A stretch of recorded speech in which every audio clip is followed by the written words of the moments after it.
Service কমিশনের যে group C, D এবং লাইব্রেরিয়ান নিয়োগের একটি গ্যাজেট প্রকাশিত হয়েছে। আপনারা ডেট দেখতে পাচ্ছেন এখানে যে 4/8/2025 এবং সেটাকে কেন্দ্র করে অনেকেরই বিভিন্ন রকম প্রশ্ন ছিল যে এই গ্যাজেটে মেনশন করা রয়েছে। আপনারা দেখতে পাচ্ছেন যে 4/8/2025 এখানে কিন্তু ডেটও মেনশন করে দিয়েছে এবং এই যে গেজেট, সে গেজেটে কি মেনশন করা হয়েছে না হয়েছে ডিটেলসটা আমি আপনাদেরকে জানাবো। তো এখানে আমরা দেখতে পাচ্ছি যে নোটিফিকেশনে বলা রয়েছে যে প্রিলিমিনারি যে এক্সাম হবে তার সে পুরো ডিটেইলস গুলো কিন্তু এখানে রয়েছে। ঠিক আছে?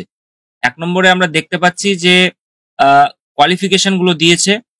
Qualification and age of the post. তো সেক্ষেত্রে কোন পোস্টের জন্য কি কোয়ালিফিকেশন লাগবে, সমস্ত কিছু এসেনশিয়াল কোয়ালিফিকেশন সবকিছু কিন্তু এখানে লাইব্রেরিয়ান থেকে শুরু করে আ গ্রুপ সি, গ্রুপ ডি তাদের জন্য কি কোয়ালিফিকেশন লাগবে সমস্ত ডিটেইলস কিন্তু এখানে বলা রয়েছে। ঠিক আছে?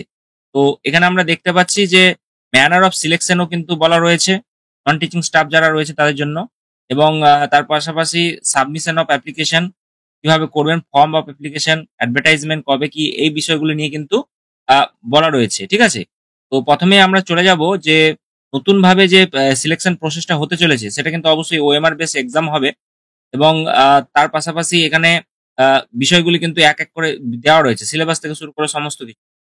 প্যানেলের ব্যাপারটাও বলা রয়েছে এবং আরো বিষয়গুলি রয়েছে যেগুলো কিন্তু এক করে আমরা জানবো। তো ১ম এ আমরা চলে যাব যে কি আপনাদের একাডেমিক কোয়ালিফিকেশন থেকে শুরু করে লিমিট, এজ লিমিট কি করে রয়েছে। তো দেখুন এখানে লাইব্রেরিয়ান নিয়োগের জন্য ১ নম্বরে কিন্তু বলেছে যে educational qualification including professional qualification. লাইব্রেরিয়ানের জন্য আমরা দেখতে পাচ্ছি যে bachelor degree in general stream in arts, science, commerce as regular external private candidate or through distance mode of education correspondence course with degree in library science as regular external private candidate or through distance mode of education correspondence course on or before the last date of receiving online application। সেক্ষেত্রে অবশ্যই সেটা complete থাকতে হবে এই লাইব্রেরিয়ানের ক্ষেত্রে qualification এবং age লিমিটটাও কিন্তু বলা হয়েছে। দেখুন মিনিমাম ২০ বছর হতে হবে এবং ম্যাক্সিমাম ৪০ বছর 1 জানুয়ারি অনুযায়ী এবং ৫ বছর এবং ৩ বছর আপনাদের কিন্তু কাস্ট সার্টিফিকেটে ছাড় থাকবে অবশ্যই এসসি, এসটি এবং ওবিসির জন্য এবং ফিজিক্যাল হ্যান্ডিক্যাপদের জন্য। তো কি বলেছে যে ৮ বছর ফিজিক্যাল হ্যান্ডিক্যাপ যারা রয়েছে তাদের জন্য ৮ বছরের কাছাকাছি থাকবে। এরপরে চলে আসবো আমরা ক্লার্কের জন্য। ক্লার্কের জন্য বলা রয়েছে দেখুন যে স্কুল ফাইনাল পাস হতে হবে। মাধ্যমিক or its equivalent or old HS এর ক্ষেত্রে ফাইনাল এগুলো কিন্তু বলা রয়েছে। আ এবং তার পাশাপাশি এখানে দেখতে পাচ্ছি যে এজের যে ব্যাপারটা ১৮ থেকে ৪০ বছরের মধ্যে হতে হবে। এখানেও কিন্তু ৫, ৩, ৮ এই এজ রিল্যাক্সেশন থাকছে কাস্ট সার্টিফিকেট এবং পিএইচডি দের জন্য। এবার চলে আসছি গ্রুপ ডির জন্য যে আ ক্লাস 8 পাস হতে হবে এবং রিকগনাইজড বোর্ড থেকে।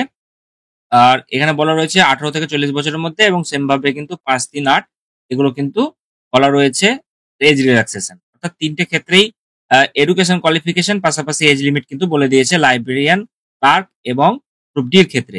আর এখানে এজ রিল্যাক্সেশন এর ব্যাপারে কিন্তু বলা রয়েছে age relaxation in connection with fresh selection process for recruitment of candidate for the post of non teaching staff commencement person এখানে বলা রয়েছে যে অর্ডার গুলো ছিল সেই অনুযায়ী ৩ এপ্রিলের সেটা অনুযায়ী কিন্তু হতে হবে। হ্যাঁ? আর for consideration of application SC, OBC, PH category certificate issued by competent authority of only the government of West Bengal as on before the last date of receiving application form shall be treated as valid। ক্ষেত্রে এই যে official ভাবে যেটা বলা হয়েছে যে OBC certificate হোক বা যেগুলো হোক সেগুলো কিন্তু গভর্নমেন্ট অফ ওয়েস্ট বেঙ্গল করা থাকতে হবে রিসিভ এই আমাদের অ্যাপ্লিকেশন ফর্ম যখন হবে তার আগে পর্যন্ত। ঠিক আছে? এগুলো কিন্তু এখানে বলা রয়েছে। এবার চলে আসবো আমরা কোন সেকশনে কিভাবে পরীক্ষা হবে, কত নম্বরের ওএমআর পরীক্ষা হবে। তো দেখুন এখানে লাইব্রেরিয়ান নিয়োগের ক্ষেত্রে যেটা বলা রয়েছে দেখুন selection of the post of librarian shall be made on basis examination, evaluation of qualification, experience and interview to be determined by the commission in the following manners. তো এখানে রিটেন এক্সাম হবে কিন্তু ৭৫ নম্বরের, একাডেমিক কোয়ালিফিকেশন ইনক্লুডিং যেটা বলছে professional qualification থাকবে ১০ নম্বর, clear experience এর জন্য কিন্তু ৫ নম্বর থাকবে। 1 মার্ক ফর ইচ কমপ্লিটেড ইয়ার। ঠিক আছে? ৫টি নাম্বার কিন্তু থাকছে এক্সপেরিয়েন্স এর জন্য। অর্থাৎ এখানে ১০ আর ৫ ১৫। আর এদিকে চলে যাচ্ছি আমরা এখানে ওরাল ইন্টারভিউ থাকবে। সেখানে appearance before the interview board is compulsory অর্থাৎ সেক্ষেত্রে ১০ নম্বর থাকছে ইন্টারভিউ এর জন্য। হ্যাঁ, ওরাল ইন্টারভিউ। তারপর বলেছে the academic qualification including professional qualification for the selection shall be validated in accordance with the table 1 part D of this schedule. তো সেক্ষেত্রে একাডেমিক কোয়ালিফিকেশনে কি থাকবে সেটা পার্ট ডি তে আমরা দেখব। তো বুঝতেই পারছেন ৭৫ নম্বরে কিন্তু ওএমআর বেসড একটা পরীক্ষা হবে। তারপরে বলেছে দেখুন পার্ট বি তে যে ক্লার্কের জন্য যে স্কুলে পরীক্ষাটি হবে সেটাও কিন্তু written based exam, evaluation of academic qualification থাকবে, টাইপিং টেস্ট থাকবে, কম্পিউটার প্রফিসিয়েন্সি এগুলো কিন্তু থাকবে। তো দেখতে পাচ্ছি এখানে যে রিটেন এক্সামিনেশন গ্রুপ সি অর্থাৎ ক্লার্কের জন্য থাকছে ৬০ নম্বরের, একাডেমিক কোয়ালিফিকেশন সিমিলার এক্সপেরিয়েন্স ১৫ নম্বর থাকছে, একাডেমিক এর জন্য ১০ এবং ৫ interview with computer typing and computer proficiency এর জন্য ২৫ নম্বর। এখানে ওরাল ইন্টারভিউ দেখতে পাচ্ছি ১০ এবং টাইপিং এর জন্য কিন্তু থাকছে ১৫। ঠিক আছে? এইভাবে কিন্তু ১০০ নম্বরটি ভাগ করেছে। তো আশা করছি এখানে বুঝতে পেরেছেন। এবারে চলে যাব আমরা আ পার্ট সি অর্থাৎ গ্রুপ ডির জন্য। তাদের জন্য কি বলেছে রিটেন এক্সাম থাকবে, আ ইন্টারভিউ থাকবে, এগুলো কিন্তু থাকবে। রিটেন থাকবে ৪০ নম্বরের পরীক্ষা, সিমিলার এক্সপেরিয়েন্স এর জন্য ৫ নম্বর এবং ওরাল ইন্টারভিউ এর জন্য ৫ নম্বর। অর্থাৎ ৫০ নম্বরের টোটাল পরীক্ষা হবে গ্রুপ ডির জন্য। ঠিক আছে? এবার পার্ট ডি তে আমরা চলে যাব যে টেবিলটা দিয়েছে যেখানে এক্সপেরিয়েন্স এবং একাডেমিকস এর জন্য যে নাম্বারগুলো এখানে কিন্তু ভাগ করে দিয়েছে যে ব্যাচেলর ডিগ্রি থাকলে অবশ্যই লাইব্রেরিয়ানের ক্ষেত্রে ফুল মার্কস যেটা 10 থাকছে ১০ নম্বরের যে একাডেমিক তার মধ্যে ফার্স্ট ডিভিশন পেয়ে থাকলে গ্র্যাজুয়েশনে আপনাদের জন্য কিন্তু এটা থাকবে এবং ৬ নম্বর ৬ এ ৬ পাবেন। আর সেকেন্ড ডিভিশনে ৪ এবং আ ফর দি ডিভিশন ক্লাসের জন্য কিন্তু থাকছে ২ এবং রিমার্কস এর ক্ষেত্রে holders of degree with special honours continuous honours course shall not be allotted any additional marks for their past course degree এটা বলেছে। আর এগুলো কিন্তু বলা রয়েছে যে আপনাদের কত নম্বর থাকছে না থাকছে এবং তারপরে চলে যাব আমরা ডিগ্রি অফ লাইব্রেরি সায়েন্স এর জন্য আপনাদের থাকছে ৪ এবং ফার্স্ট ডিভিশনে ৪ থাকছে, সেকেন্ড ৩ এবং তারপরে কিন্তু তো এইভাবে ১০ নম্বরটা এরা ভাগ করেছে লাইব্রেরিয়ানের ক্ষেত্রে। এবারে চলে যাব আমরা টেবল ২ যেখানে ক্লার্কের জন্য কি বলেছে ফুল মার্কস থাকবে ১০ এবং সেক্ষেত্রে অবশ্যই মাধ্যমিকের ইকুইভ্যালেন্ট থাকলে আপনার মাধ্যমিকের ১০ এ ১০ থাকবে যদি ফার্স্ট ডিভিশন পেয়ে থাকেন, সেকেন্ড ডিভিশন ৮ এবং তারপরে পাশাপাশি থার্ড ডিভিশন বা আদার্স এ হয়। এবার চলে যাব শিডিউল ৩ যেখানে বলেছে প্রভিশনাল রেটিং কনস্টিটিউশন ইন্টারভিউ বোর্ডের জন্য। ইন্টারভিউ বোর্ডে বলা হয়েছে যে for the purpose of holding interview state level selection test for the post of librarian, the interview board to be constituted by the commission shall comprise the following members. তো সেক্ষেত্রে এখানে দেখতে পাচ্ছেন যে on nominee of regional commission not below rank of assistant professor আর মানে interview বোর্ডে কারা কারা থাকবেন এগুলো কিন্তু বলা রয়েছে। ঠিক আছে?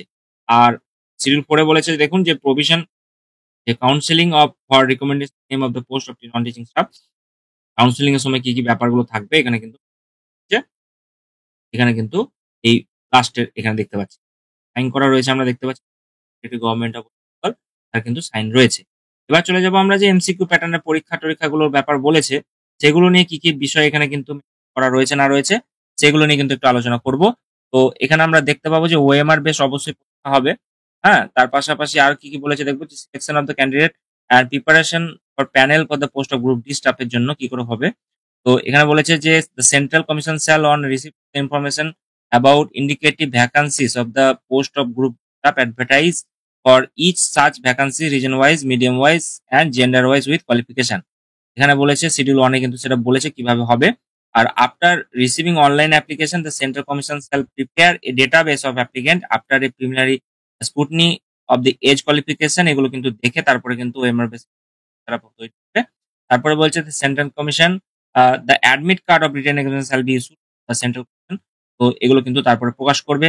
এবার বলেছে provided that the written exam shall be OMR based test multiple choice question থাকবে with one correct answer out of the option period. ঠিক আছে? Provided that OMR shall be duplicate and candidate can retain the duplicate copy after the examination. ওকে?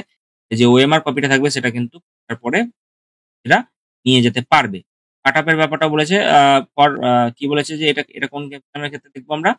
এটা দেখতে পাচ্ছি যে selection of clerk এর জন্য cut off marks কিন্তু থাকবে। আর দেখে নিই আ marks for the category and attending the cut-off marks for category which mandatory for being merit listed for the category মানে গ্রুপ সির ব্যাপারটা নিয়ে আলোচনা হয়েছে। এখানে কিন্তু ওএমআর বেস পরীক্ষা হবে। যাই হোক এই হচ্ছে আপনাদের টোটাল বিষয়টি। গ্যাজেট কিন্তু প্রকাশিত হয়ে গেল এবং এখন কবে দেখা যাচ্ছে দেখা যাক এখন নোটিফিকেশন আকারে কবে এটা আমরা হাতে পাবো। নোটিফিকেশন কবে প্রকাশিত হবে। গ্যাজেট প্রকাশিত হয়েছে মানে তাড়াতাড়ি এরা কিন্তু গ্রুপ সি এবং ডি এর যে আ অ্যাপ্লিকেশন বা যে নোটিফিকেশন সেটা কিন্তু তারা প্রকাশ করে দেবে ওয়েবসাইটে। আর আরো অনেকগুলো বিষয় কিন্তু এখনো অব্দি ক্লিয়ার নয় যেগুলো আমরা নোটিফিকেশন আসলে জানতে পারবো। ঠিক আছে? A recommendation letter shall remain valid for period 90 days of the date of issuance. এই যে আহ, হচ্ছে recommendation of candidate for appointment non teaching staff. তো সেক্ষেত্রে এইগুলোই কিন্তু বলা রয়েছে আপাতত। যেটুকু বুঝতে পারলাম তাতে একাডেমিক কোয়ালিফিকেশন কি থাকতে চলেছে, পরীক্ষার প্যাটার্ন কি থাকতে চলেছে, এগুলো নিয়ে কিন্তু আলোচনা হচ্ছে।